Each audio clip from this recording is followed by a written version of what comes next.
गृह मंत्री ने जिस लहजे में कहा और जिस नफ़रत भरे एक अंदाज में उन्होंने बाबा साहब का नाम लिया, जिनको समाज के लगभग 90% से भी अधिक लोग आज एक तरह से पूजते हैं। इसलिए पूछते हैं क्योंकि उनके ज़िंदगी का रहने सहने का स्तर जो है वो बाबा साहब के संविधान के कारण आज एक परिवर्तन हुआ है। वो कहाँ ऐसे स्थिति में थे जहाँ कई उनमें से अछूत थे, कई लोगों को कोई रोज़गार नहीं उपलब्ध था और आज देश में वो सम्मानित एक तरह से नागरिक हैं।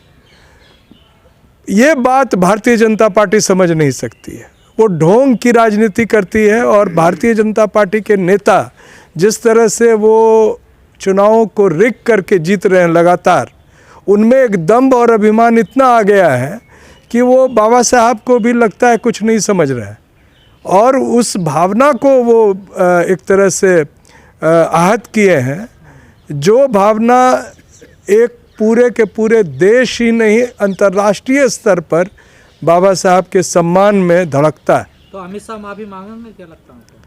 देखिए, अमित शाह माफ़ी मांग भी लेंगे तो बात बनने वाली है नहीं। उनकी बात उजागर हो चुकी है। बाबा साहब भीमराव अंबेडकर के प्रति उनकी नफ़रत भरी भावना देश के सामने आ चुकी है और ऐसी स्थिति में मुझे लगता है कि देश की जनता को समझना चाहिए और पुनः इस स्थिति में एक बार मुआयना करना चाहिए कि जो पार्टी लगातार दावा कर रही है कि वो चुनाव को जीत रही है, दरअसल वो जीत रही है या चुनाव में हेराफेरी करके आगे बढ़ रही है। क्योंकि बाबा साहब के प्रति इस तरह से अपमान भरे शब्दों का प्रयोग करके कोई पार्टी, कोई नेता जीतता रहे, ये असंभव है भारत में। तो क्या बीजेपी डर गई है बाबा साहब से, जो इस प्रकार के कह रहे हैं अंबेडकर एक पैशन बना दिया इन लोगों ने? तो क्या ये बौखलाहट है बीजेपी की बाबा साहब की वजह से? बौखलाहट इस बात की है कि जिस बाबा साहब के संविधान को वो बदलना चाह रहे थे, 400 से ऊपर का नारा देकर वो बदलना चाह रहे थे, वो बदल नहीं पाए। उसके बाद उनको और प्रधानमंत्री को संसद में उसी संविधान को सर से लगाकर शीश नवाना पड़ा, दिखाना पड़ा कि वो संविधान के प्रति कितने अधिक वो सम्मान प्रकट करते हैं, कितने अधिक सजग हैं और बाबा साहब के नाम को कितना अधिक जपते हैं। तो जप तो वो रहे हैं और इस अंदाज में जप रहे हैं कि जिसमें कोई उनके भीतर में कोई सम्मान की भावना नहीं, और वो इस बात से झलक गई। और मैं समझता हूँ कि जो खुद इस देश के गृह मंत्री हैं, जिस दिन वो सत्ता से हटेंगे, उनको इस तरह के अपमान भरे शब्दों का जो प्रयोग किया है और उसका जो खामियाजा है वो सिर्फ उनको नहीं, उनकी पूरी पार्टी और पूरी जो संघ तथाकथित परिवार है उनको भुगतना पड़ेगा। और मैं एक तरह से आपके माध्यम से चेतावनी भी दे रहा हूं कि भविष्य में इस तरह की बातों का इस्तेमाल नहीं करें। हमें कोई शौक़ नहीं है कि वो बैठ के और जाके लोगों से माफ़ी मांगे, क्योंकि उनकी भावना तो झलक रही है। मैं सिर्फ लोगों से अपील करना चाहता हूँ कि ऐसे भावना और दुर्भावना भरे अंदाज में बोलने वालों को मटियामेट करें और इस जनतंत्र में चुनावी प्रक्रिया से जो उनको सबक सिखाया जा सकता है वो जल्द से जल्द सबक सिखाएं। जितना विरोध देश भर में हो रहा सोशल मीडिया पे, क्या अमित शाह ने देश में एक चिंगारी लगा दी है? अमित शाह चिंगारी बहुत पहले से लगा रहे हैं और भारतीय जनता पार्टी उस पलीते में आग लगा चुकी है। जब उन्होंने कहा था और हेगड़े ने बयान दिया था कि हम तो संविधान को बदल देंगे, उसके बाद भी 400 के पार का नारा कई लोगों से उन्होंने बयान दिलवाया। तो लोग तो समझ रहे हैं और लोग में इतनी जो उनकी भावना भड़की हुई है। दिक्कत क्या है कि नेतृत्व उन्हें नहीं मिल रहा है। अगर एक जिन नेता पर उनका विश्वास हो, अगर वो खड़े हो जाएं तो पूरे देश में जो चिंगारी की बात कर रहे हैं वो आग के लपटों की तरह दिखाई पड़ेगी और भारतीय जनता पार्टी और आरएसएस उसमें झुलस के रहेगी। जिस भाषा का वो प्रयोग कर रहे थे ये, और देखिए बोल क्या रहे हैं कि भगवान मिल जाएंगे। कौन सा भगवान मिल जाएंगे? की बात कर रहे हैं? नहीं, वो स्वर्ग मिल जाएंगे। जी, स्वर्ग, ये तो देश को नरक बना दिया है उन्होंने। देश की जो स्थिति कर दी है और जो दलित पिछड़े आदिवासी हैं उनका रहना सहना जीवन और गरीब लोगों को तो वो नर्क में ढकेल चुके हैं।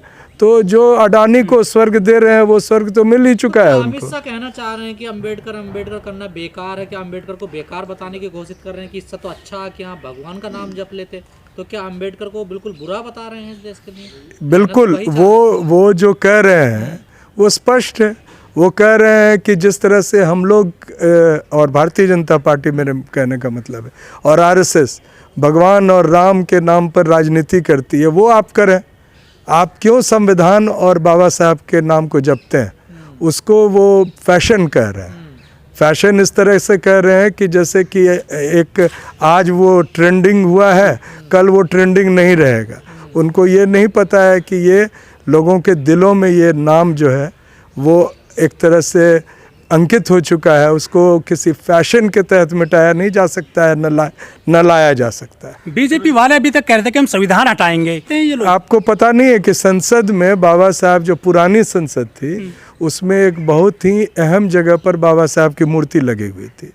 तमाम मूर्तियों को, और ख़ास तौर से जो प्रतिमाएं थी जो उस समय, और उसमें महात्मा गांधी की भी प्रतिमा है, उनको एक कोने में धकेल दिया गया है। और वो जो संगोल लेकर वो नाच रहे हैं संसद के अंदर, ये दर्शाता है कि वो किस तरह से जो देश के प्रति जितने लोग ईमानदारी से अपने आप की आहुति दे चुके हैं। बाबा साहब जिस तरह से न सिर्फ देश के लिए बल्कि एक ऐसे समाज के लिए जिसको हज़ारों सालों से प्रताड़ित किया जाता रहा है, उसको आगे बढ़ाने के लिए उन्होंने जो कुछ किया, उन सब को एक तरह से धता बताते हुए यह बयान दिया हुआ है। ये भर्त्सना योग्य। फूल चढ़ाए थे बाबा साहब के चरणों में मोदी जी। और ये देखिए, जो इनके नेता हैं, जब वो पैर छुए तो एक बड़े अपने नेता का, तो उनको मार्गदर्शन मंडल में धकेल दिया। उसके बाद वो संसद का कदम चूमे तो वो भवन ही मटियामेट हो गया, यानी कि दूसरा एक भवन जो कहाँ से चूता है भगवान जाने, उस पे वो चले गए।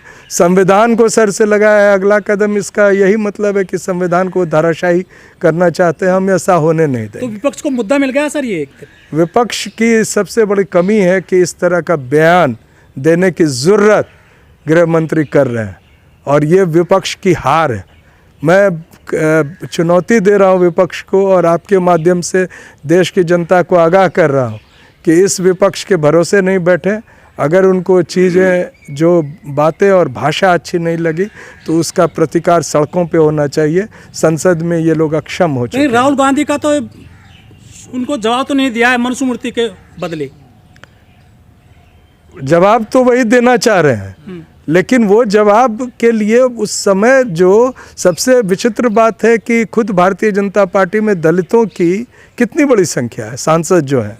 और नहीं, एक सांसद नहीं है जो उनके कोटे से जीते हुए हैं, जो आरक्षण के कारण दलित सांसद हैं। क्या उठकर खड़े होकर तुरंत गृह मंत्री को रोक नहीं सकते थे? तो न सिर्फ विपक्ष बल्कि भारतीय जनता पार्टी के सभी दलित सांसद और सभी सांसद कटघरे में खड़े हैं, जो तुरंत उठकर अमित शाह के इस बात का जवाब वहाँ पर नहीं दिया। इसका जवाब उसी समय, there and then on the spot दिया जाना चाहिए था, और कहना चाहिए था रुक जाओ, ये भाषा नहीं चलेगी।